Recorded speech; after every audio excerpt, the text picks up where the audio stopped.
28 വർഷത്തെ സേവന പാരമ്പര്യവുമായി ഫ്ലോർ കളക്ഷൻസ് പട്ടാമ്പി. പ്രമുഖ കമ്പനികളായ Kajaria, Johnson, Simpolo, Jaguar, Grohe തുടങ്ങിയവയുടെ ടൈൽസുകൾ, സാനിറ്ററി വെയറുകൾ, ബാത്റൂം ഫിറ്റിംഗ്സുകൾ എല്ലാം ഒരു കുടക്കീഴിൽ. Floor collections Pattambi. പൗരത്വ നിയമ ഭേദഗതി വിഷയത്തിൽ സംസ്ഥാന സർക്കാരിന് ഇരട്ടത്താപ്പ് നയമെന്ന് KPCC vice president VT Balram കുറ്റപ്പെടുത്തി. പട്ടാമ്പിയിൽ UDF തിരഞ്ഞെടുപ്പ് കൺവെൻഷൻ ഉദ്ഘാടനം ചെയ്ത് സംസാരിക്കുകയായിരുന്നു VT ബൽറാം. തിരഞ്ഞെടുപ്പ് പ്രചരണം ലക്ഷ്യമിട്ടാണ് പൗരത്വ നിയമ ഭേദഗതി കേന്ദ്ര സർക്കാർ വീണ്ടും മുന്നോട്ട് വെച്ചിരിക്കുന്നത്. നിയമം പ്രാബല്യത്തിൽ വരാതിരിക്കാനുള്ള ഏക പോംവഴി BJP സർക്കാരിനെ താഴെയിറക്കൽ മാത്രമാണെന്നും VT ബൽറാം പറഞ്ഞു. പൗരത്വ നിയമ ഭേദഗതി വിഷയത്തിൽ സംസ്ഥാന സർക്കാരിന് ഇരട്ടത്താപ്പ് നയമാണുള്ളത്. ഒരു ഭാഗത്ത് സമരം നടത്തുകയും മറ്റു വശത്ത് സമരം നടത്തിയ UDF പ്രവർത്തകർക്കെതിരെ കേസെടുക്കുകയുമാണ് ചെയ്യുന്നത്. ഇക്കാര്യം ജനം തിരിച്ചറിയണം.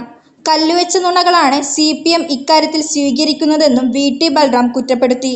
അങ്ങനെ ആർക്കെങ്കിലും രജിസ്റ്റർ ചെയ്യാൻ കഴിയുന്നില്ല എങ്കിൽ, അവർക്ക് മതിയായ രേഖകളില്ല എങ്കിൽ, അവർ ഹിന്ദുക്കളാണെങ്കിൽ CAA ആനുകൂല്യം നിങ്ങൾക്ക് കിട്ടും, നിങ്ങളെ രജിസ്റ്റർ ചെയ്യും.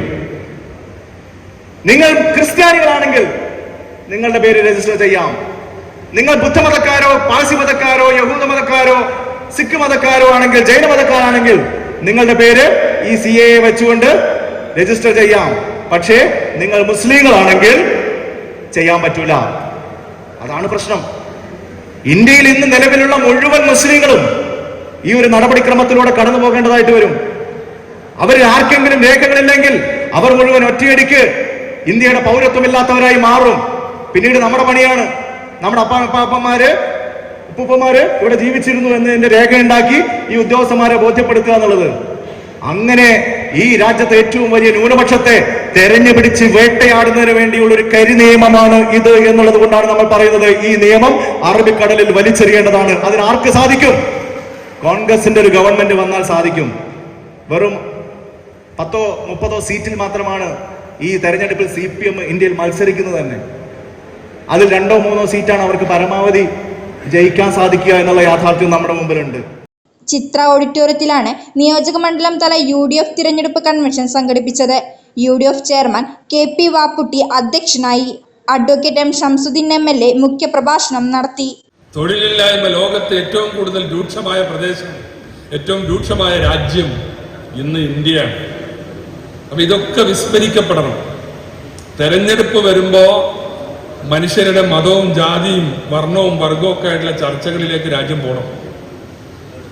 കപട ദേശീയതകൾ ചർച്ച ചെയ്യപ്പെടണം. ഇപ്പൊ കഴിഞ്ഞ തെരഞ്ഞെടുപ്പിന് അതിന് ചില ഒരുക്കങ്ങൾ ആ സമയത്ത് നടത്തി. 2019 സൈനികർ ആക്രമിക്കപ്പെട്ടതും അതുമായി ബന്ധപ്പെട്ടൊക്കെ വലിയ ജുഗുപ്സാവഹമായ കാര്യങ്ങൾ നടക്കുകയാണ്. അന്ന് കാശ്മീർ ഗവർണറായിരുന്ന സത്യപാൽ മലിക്കിന്റെ വെളിപ്പെടുത്തലൊക്കെ ഉണ്ട്. അതുമായി ബന്ധപ്പെട്ട് അദ്ദേഹത്തിന് തന്നെ തോന്നിയ ചില സംശയങ്ങൾ. BJP സഹയാത്രികനാണ്, BJP തീരുമാനിച്ച ഗവർണറാണ്. പക്ഷെ അവര് തമ്മിൽ തെറ്റിയപ്പോ ഇപ്പൊ അദ്ദേഹം തന്നെ ചില കാര്യങ്ങൾ ഈ അടുത്ത കാലത്ത് തുറന്നു പറയണ്ടായി, അന്നത്തെ ആ സംഭവങ്ങളെ കുറിച്ചൊക്കെ. അപ്പൊ തെരഞ്ഞെടുപ്പ് ജയിക്കാൻ ഇങ്ങനെ ഓരോന്ന് അതിന്റെ ഭാഗമാണ് ഇപ്പൊ CA. ഇതൊക്കെ വിസ്മരിക്കപ്പെടണം. കർഷകരുടെ പ്രശ്നങ്ങൾ ചർച്ച ചെയ്യപ്പെടരുത്.